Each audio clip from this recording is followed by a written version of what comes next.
Kita bersyukur ya hari ini persidangan di persidangan PN Jakarta Pusat kita sudah kedatangan ya tokoh nasional PD Perjuangan Mbak Ripka Ciptaning atau Mbak Ning ya.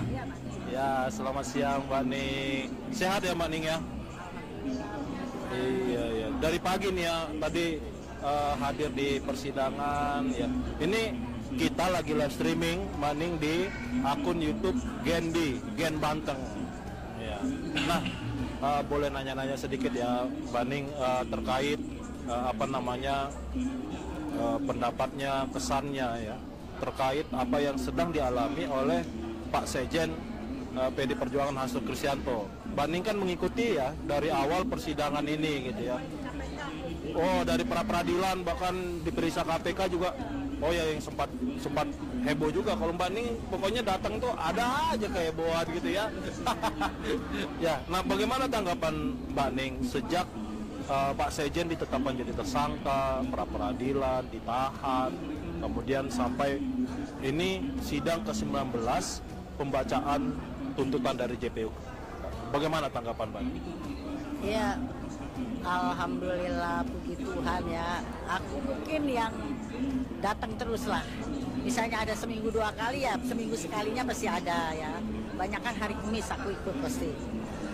Satu karena apa? Aku punya keyakinan begini.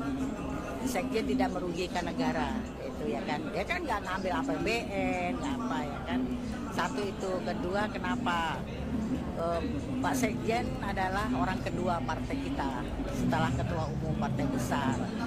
Patut kita memberikan dukungan. Kalau seorang Sekjen lagi sedang punya masalah kita masuk bodoh, bagaimana kalau nanti kelas DPC begitu. Kedua. Ketiga buat aku kenapa selalu datang di sini, kita bisa ketemu teman-teman banyak, konsolidasi dari daerah-daerah ya kan. Udah itu menjadi satu saling menguatkan kekuatan. Nah, keempat apa? Ini kan dugaan lawan kita ini dengan mengkriminalisasi Sekjen ini kan sebetulnya tujuannya kan ketua umum nih atau partai kita. Disangkanya kalau udah Sekjen dibeginikan PDI Perjuangan nih habis gitu. Habis, lemah, loyo, nggak bergerak, salah.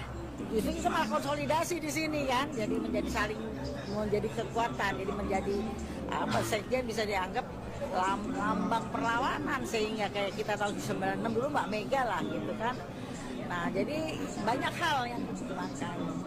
Yang kelima, aku juga banyak belajar walaupun itu bengkel, dongkol, apa yang aku mau duel sama jaksa kan ya kan. Karena aku kan selama ini tahunya ilmu kedokteran, rupanya aku cerita sama Mbak Mega, Mbak aku juga banyak belajar ya dari sisi hukum misalnya.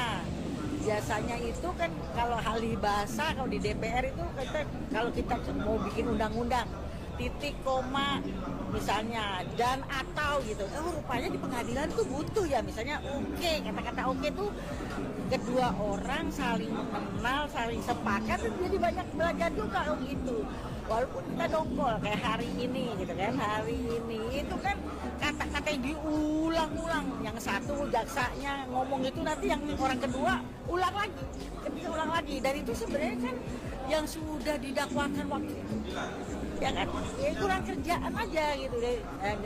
Jadi dia menghadirkan saksi begitu banyak, nggak mempengaruhi, nggak ada perbedaan, nggak ada dirubah apa menjadi satu kesimpulan dia gitu. Jadi aneh, ini jaksa sekolah pinter-pinter percuma aja ya itu. Terus waktu sebelumnya itu juga kebetulan ada yang ngomong itu kan, yang kecil itu tuh juga menyesalkan sekali, yang langsung waktu itu pengacara kita sempat marah kan, dia ngatain Hasto gini, ya saya hanya menguji kejujuran Anda aja, ngeselin banget gitu kan, kayak dia juga jujur aja gitu. Terdakwa sih boleh-boleh aja, dia punya hak 3 loh Hasto itu, untuk bicara, untuk diam, untuk bertanya. Kalau aku jadi Hasto gitu, gua diam aja, dia yang rugi, nggak dapat kejelasan apa-apa kan gitu. Aku kan pernah juga dibawa di BIN, di Polda, di mana pernah juga deh. Nah tapi untung besok tuh masih orang sabar, masih mau ngomong. Kalau itu waduh gila tuh orang statementnya, mau ngetes kejujuran terdakwa tuh boleh, mau bohong, mau pura-pura gila untuk dia misalnya menutupi apa boleh saja, nggak usah dia pakai begitu. Dan hari ini lebih mengesalkan, aku tuh kalau nggak udah diperingatkan ibu, Mega nih jaga emosi, rasanya udah keselin banget. Memang bikin kita jengkel ya, bikin jengkel ya. Mudah-mudahan kita 3 kali lagi ini pasti hasilnya itulah Satyam Eva Jayate. Pada akhirnya kebenaran lah yang menang, itu yang kita harap. Dan menjelang peringatan 27 Juli, aku berharap dari sama teman-teman Hasto menang, kita doa syukur sampai peringatan 27 Juli. Keren ya. Ya. Keren ya kalau beneran terjadi ya Mbak Ning ya. Aku sih yakin-yakinnya lah. Karena Satyam Eva Jayate itu betul kebenaran lah yang akhirnya yang menang. Kita harus buktikan itu. Ini agak menarik sebenarnya Mbak Ning ya. Saya secara pribadi berkeyakinan tidak ada yang kebetulan. Tadi Mbak Ning juga udah nyinggung soal bulan Juli. Putusan Pak Sekjen ini bulan Juli. Partai PD Perjuangan ini kan punya kisah sejarah yang tidak terlupakan, ya kan. Awal mulai berdirinya PD Perjuangan yang sebesar ini kan dari situ. Iya. 4 Juli. Jadi bulan Juli ini punya kesan. Jadi bagaimana kalau tanggapan Mbak Ning tadi? Iya itu, gue bilang kan Juli itu memang kan kalau ditelusur tarik ke belakang lahirnya PNI 4 Juli ya kan. Kita kan menganut Marxisme, Bung Karno itu melahirkan PNI ya 4 Juli kan. Nah tahun 27. Jadi kita kan terus dulu waktu pengalihan antara Suryadi dengan Mbak Mega itu penuh pertarungan itu di Diponegoro 58 kan juga kan 27 Juli dulu. Tonggak reformasi 27 Juli, kalau nggak ada peristiwa 27 Juli tidak ada reformasi. Maka itu kode Hasto juga pertaruhannya nih di 27 Juli ini gitu kan. Ya mudah-mudahan kita berdoa bersama lah dengan keyakinan para pengacara kita juga sudah oke mati-matian dan disiplin. Teman-teman itu gue hitung paling dikit yang datang 12, selalu 12, 13, 14, hari ini 14. Bang Tudung, Bang Magdir, ya kan semua serius. Ada Patra, ada Romi, ada yang mantan juru bicara KPK, semua teman-teman lah, Tobing semua senior-senior ya, ada Alfon, semua itu nggak pernah alfa. Menarik ini tadi pernyataan dari Mbak Ning, kalau dulu ya Ibu Ketum, Ibu Megawati jadi tokoh ya mulainya pergerakan perjuangan reformasi. Nah menariknya sekarang orang mungkin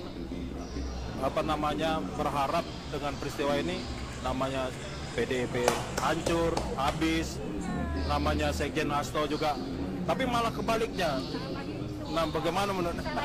Salah hitung, makanya tadi ku bilang di pikirnya PDI ini kan sasaran lawan kita sebetulnya Mbak Mega atau partai nih.